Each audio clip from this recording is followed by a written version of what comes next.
গতকাল কালীগঞ্জের উপনির্বাচনের ফলাফলের পর একজন শিশু, একেবারে শিশু, সে কিন্তু খুন হয়েছে, তাকে হত্যা করা হয়েছে, তার উপরে সকেট বোমা চালানো হয়েছে। একদম যে জায়গাটায় ঘটনা ঘটেছিল একেবারে সেই জায়গাটায় আমি দাঁড়িয়ে রয়েছি।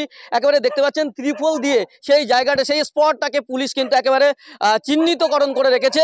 এবং আমি আপনাদেরকে জানাবো, এই যে পিছনে যে বাড়ি, এই বাড়ির কন্যা তামান্না খাতুন, এই বাড়ির কন্যা হোসেন শেখের কন্যা তামান্না খাতুন, তার বাড়ির একেবারে তার বাড়ির উঠোনে রীতিমতো তাকে বোমা মেরে, একেবারে সকেট বোমা মেরে তাকে নিহত করা হয়েছে, তাকে খুন করা হয়েছে।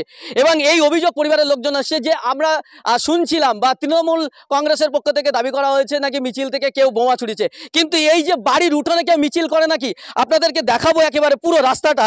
এখানে কি মিছিল করার জায়গা, এটা হচ্ছে পুরো গ্রামের পাড়া। আমার ক্যামেরা পার্সনকে একটু আসার জন্য বলবো, একেবারে আপনাদেরকে দেখাবো। দেখুন এই যে হচ্ছে একেবারে সমস্ত কিছু, কিন্তু এইগুলো হচ্ছে পাড়ার ভিতরে, এটা হচ্ছে একদম পুরো গ্রামের ভিতরে, বাড়ির ভিতরে একেবারে পায়ে হেঁটে যাওয়ার রাস্তা, সেই রাস্তা। এখান থেকে বাড়ির ভিতর থেকে আমরা যদি রাস্তাটাকে দেখাই, এই যে গ্রামের যে রাস্তা, সেই গ্রামের রাস্তায় প্রায় কিন্তু 250 থেকে 300 মিটার দূরত্ব রয়েছে। এই যে রাস্তা, এই রাস্তাকে এখান থেকেও কিন্তু, এই যে যদি আমরা এই রাস্তাটাও ধরি, এখান থেকে একেবারে পিছনে কিন্তু ওইদিকে কিন্তু মেন রাস্তা, একটা গ্রামের রাস্তা, এটা কিন্তু পাড়ার ছোট গলি রাস্তায়, যেখান থেকে বিজয় মিছিলের কোনো প্রশ্নই ওঠে না। তাহলে কেন মারা হয়েছে, কেন এই বাড়ির ভিতরে ঢুকে মারা হয়েছে, কি কারণে তার মেয়েকে হত্যা করা হয়েছে, হোসেন শেখের মেয়েকে একেবারে সকেট বোমা মারা হয়েছে, তাদের পরিবারের লোকজন যেটা অভিযোগ করছে যে আমরা সরাসরি কোনো পার্টির সঙ্গে যুক্ত নয়, কিন্তু আমরা সিপিএমকে সমর্থন করি। আর সিপিএমকে সমর্থন করার কারণে তৃণমূলের গুন্ডা বাহিনী রীতিমতো বাড়িতে ঢুকে একেবারে রীতিমতো সকেট বোমা মেরে তার মেয়েকে হত্যা করা হয়েছে, তার মেয়েকে হত্যা করেছে, এই অভিযোগ কিন্তু তারা জ্বালাচ্ছে। এবং আপনাদেরকে জানিয়ে রাখি, পরিবারের লোকজন কিন্তু এই অভিযোগ করছে এবং তারা বারবার বলছে পুলিশের প্রতি আমাদের কোনো ভরসা নেই, পুলিশের প্রতি আমাদের কোনো ভরসা নেই। কারণ পুলিশের প্রতি যদি ভরসা থাকতো তাহলে ঘটনার আগেই পুলিশ ব্যবস্থা নিত। কারণ বিজয় মিছিল যখন হয় বা যখন এখানে তখন গণনা শেষ হয়নি, তার আগে থেকেই যখন তারা বোমা বাড়ছে তখন পর্যন্ত কিন্তু পুলিশ তাদের বাধা দেয়নি। ফলে তারা পুলিশের প্রতি কোনো রকমভাবে ভরসা রাখছে না।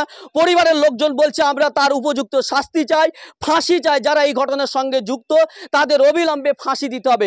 এবং আপনাদেরকে জানিয়ে রাখি যে এখানে ইতিমধ্যে বিভিন্ন রাজনৈতিক দলের প্রতিনিধিরা সেখানে এসে উপস্থিত হয়েছেন, কিন্তু রাজ্যের শাসক দলের যিনি গতকাল বিধায়ক নির্বাচন হয়েছেন আলিফ আহমেদ, তিনি এত বড় একেবারে অক্রমণ্য, তিনি এত অহংকারী যে ভোটে জেতার পর একটা দুর্ঘটনা ঘটেছে অথচ সেই পরিবারের সঙ্গে এখনো পর্যন্ত দেখা করেননি। তিনি বিজয় উল্লাসে ব্যস্ত, তিনি আনন্দে মেতে উঠেছেন, এখনো পর্যন্ত এই পরিবারের সঙ্গে দেখা করেনি, এই অভিযোগ কিন্তু পরিবারের লোকজন করছে। এবং আপনাদেরকে জানাবো যে এখানকার তার বাবা, তিনি কিন্তু পরিযায়ী শ্রমিক, অর্থাৎ তিনি কিন্তু এখানকার থাকেন না, তিনি উড়িষ্যায় ফেরি করে বেড়ান। যেখানে তিনি এখানে পশ্চিমবাংলায় তিনি কাজ পাননি বলে উড়িষ্যায় তিনি সেখানে গিয়ে তিনি নিজের জীবিকা অর্জন করেন। যে উড়িষ্যায় বাঙালি পরিযায়ী শ্রমিকদের বারবার বাংলাদেশি বলে আক্রমণ করা হয়েছে, তারপরেও সেখানেও মুখ্যমন্ত্রী কথা বলেননি।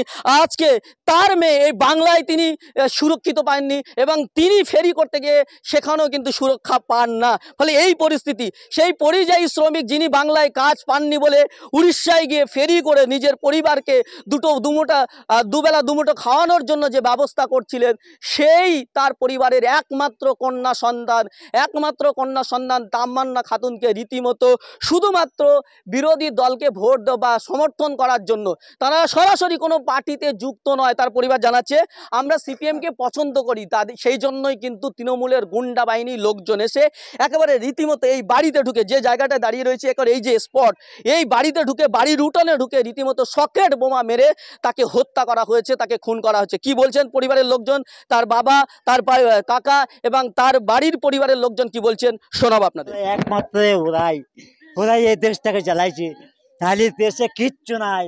ওই এক পার্টি ওরাই সমস্ত চালাইছে, সমস্ত হিন্দু মুসলমান সমস্ত লোককে ওরা জ্বালাইছে। ক্ষয়ক্ষতি জমি জায়গা যা যেখানে নিয়ে ভোট নিয়ে সমস্ত ওরা সব জায়গা ওরা আছে, সব জায়গায় সব কিছু করছে ওরাই। ওই তো পুলিশকে তো আগে মানে ঠেকে রেখে দিয়েছে, বুঝলেন তো, পার্টির ক্ষমতা। হ্যাঁ, এর আগে হ্যাঁ আমিও ছিলাম না, তাও করে দিচ্ছে আমার ভাই চাচা ভাইরা তাকে নাক ভরে তাদের পর্যন্ত কেস করে দিচ্ছে, ওরা বাইরে থাকে তাদের পর্যন্ত, মানে ওদের ক্ষমতা, ওরা যা ইচ্ছে তাই করে যাইছে বুঝলেন তো। কাল আমি বিকেলে তখন চরম বৃষ্টি ওখানটা করি বুঝলেন তো, আমি সামালি আমি ব্যবসায় চলে যাবো সেই সময়তে বুঝলেন তো, ব্যবসায় বাইরে হবো সেই সময়তে বৃষ্টি লেগে গেল। বলছি আমার যা যেখানে আমি সব চলে যায় সেও ভালো, আমি ওখানে সব কিছু করতে রাজি আমি বুঝলেন তো।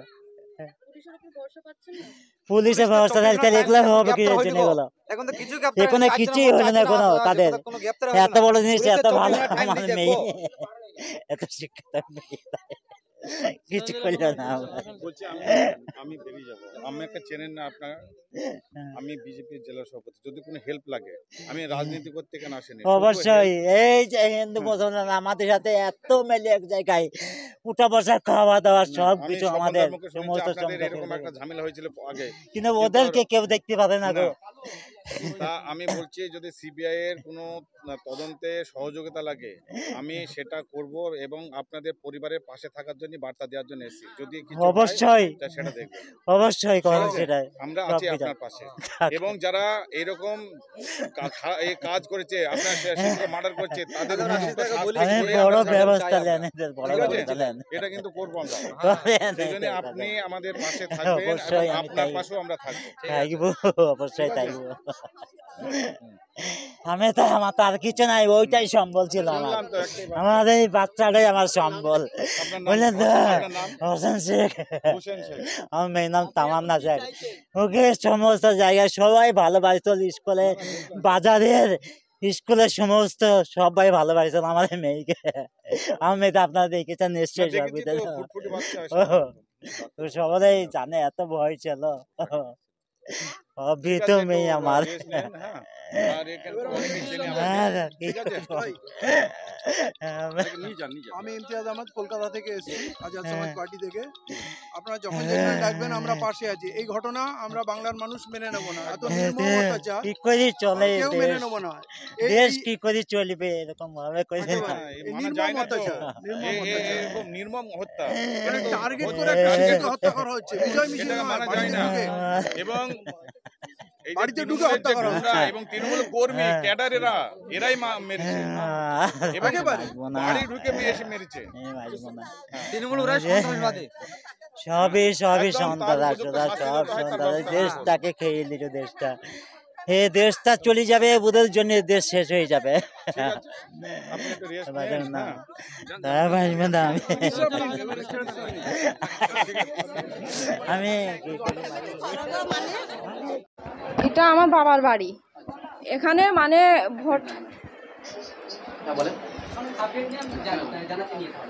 ভোট গণনা হচ্ছে, ওরা জানছে যে আমরা আগে আছি, জিতবো, সেই টাইমে সকেট নিয়ে এসে মানে এখান থেকে আরম্ভ করি আমার কাকি আর কাকির মেয়ে তামান্না এখানে মানে পুকুরে সাঁতার কাটতে যাইছিল, গা ধুইতে যাইছিল, দিয়ে ওরা দেখছে যে ওরা আছে ওখানে, ওরা জানছে যে ভোটে জিতেছে, বোম মারবে, আনন্দ করছে, ছোট ছিল বাচ্চা ছেলে, ওরা ওর মার সঙ্গে ওইখানে গা ধুইতে চলে যাইছে পুকুরে, আর সেই টাইমে এমন করে সকেটটা মেরেছে, বুকে এসে লেগেছে, ওইখানে সঙ্গে সঙ্গে পড়ি জান ছেড়ে গিয়েছে। তাই সে তার কি দোষ ছিল, আজকে সে সিপিএম ঘরে জন্ম হয়ে তার দোষ ছিল, সেই জন্য জান হারাইল, সে তো বাচ্চা ছেলে, তার মায়ের তার বাবার মানে বিয়ে আজ 25 বছর হচ্ছে, 15 বছর বাদ দিয়ে মানে হয়েছে, তারপর 10 বছর বয়স হয়েছে আর মেরে ফেললো, তাহলে কি নিয়ে থাকবে ওর বাবা মা? যারা করেছে ওদেরকে ফাঁসি দিতে হবে, তবে দেশ শান্তি পাবে, নাহলে শান্তি হবে না। ওরা বেঁচে থাকলে আরো মায়ের বুক খালি হবে। শিশু মানে বড় মানুষ হইলে মানতাম যে বড় মানুষ মেরেছে, ও শিশু মানে একটা মানুষকে মারতে গেলেও তারা দেখে যে না একটা বড় মানুষ আছে, ওকে মারি শিশুটাকে বাদ দিই, কিন্তু তারা শিশু মেরেছে, তাইলে তারা বড় মানুষ মারতে কতক্ষণ, আরো মায়ের বুক। ওরা কারা? ওরা ওই তো ওই তৃণমূলের, হ্যাঁ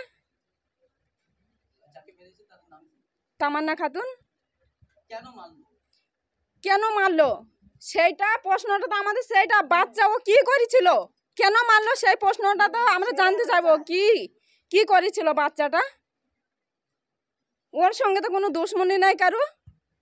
আমার দুটো বাপ চাচা এখানে থাকে, দুইজনই বাইরে পড়ে থাকে, বাড়িতে থাকে না। ঈদের আগের দিন বাড়ি এসছে, আবার আমার কাকা চলে গেছে। আমার বাবা যে কালকে যেত, তাহলে কি দোষ করেছিল তারা?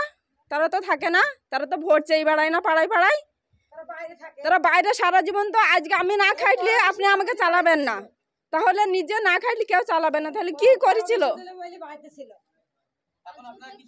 আমরা ফাঁসি চাই, ওরা ফাঁসি হইলে দেশ সবাই শান্তি পাবে। ওরা ফাঁসি যদি হয় আমরা সবাই আমরা কি শান্তি পাবো? আরো মারা তার ছেলেদেরকে স্বাধীন মতো ছাড়তে পারবে, বড় মানুষ রাস্তায় বেড়াইতে পারবে। আমার নাম নাজিনা খাতুন, মেয়ের দিদি হয় আমি। কি চাইছে? আমরা চাচ্ছি তাদের ফাঁসি দাও, তাদের শাস্তি দাও, আমরা সেইটা চাচ্ছি। আমরা বাঁচব না, আমরা থাকলে বাঁচব না, জানো? হ্যাঁ, ওই আদর গাওল আনোয়ার যে যেখানে ওদের যে বেটারা আছে সবার ফাঁসি দাও, সবার শাস্তি দাও। আমরা দুনিয়ায় বাঁচতে পারছি না, আমাদেরকে বাড়ির ভেতরে এসে মেরে গেল গো। হ্যাঁ, ওই আদরা, ওই কালু, ওই আনোয়ার গাওল, তারাই এসে মেরি ফেলে দিয়ে গেল। হ্যাঁ, ওরা টিএমসি। আর মা সেই প্রেম করি বলি আমাদেরকে মেরি থুয়ে গেল গো। আমরা সেই প্রেম করি বলি মেরি থুয়ে গেল গো। হ্যাঁ হ্যাঁ, আমরা ওইটাই চাচ্ছি। হ্যাঁ, আমরা তাদের শাস্তি চাচ্ছি, তাদের ফাঁসি চাচ্ছি।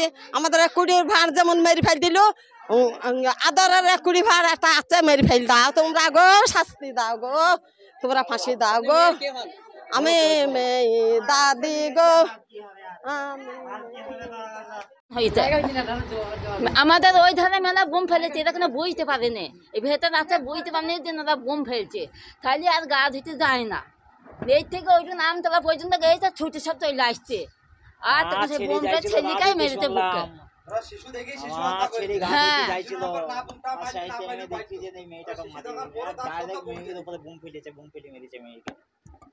মেয়েকে ডাইরেক্ট বুম ফেলে মেরেছে, বুঝলেন তো?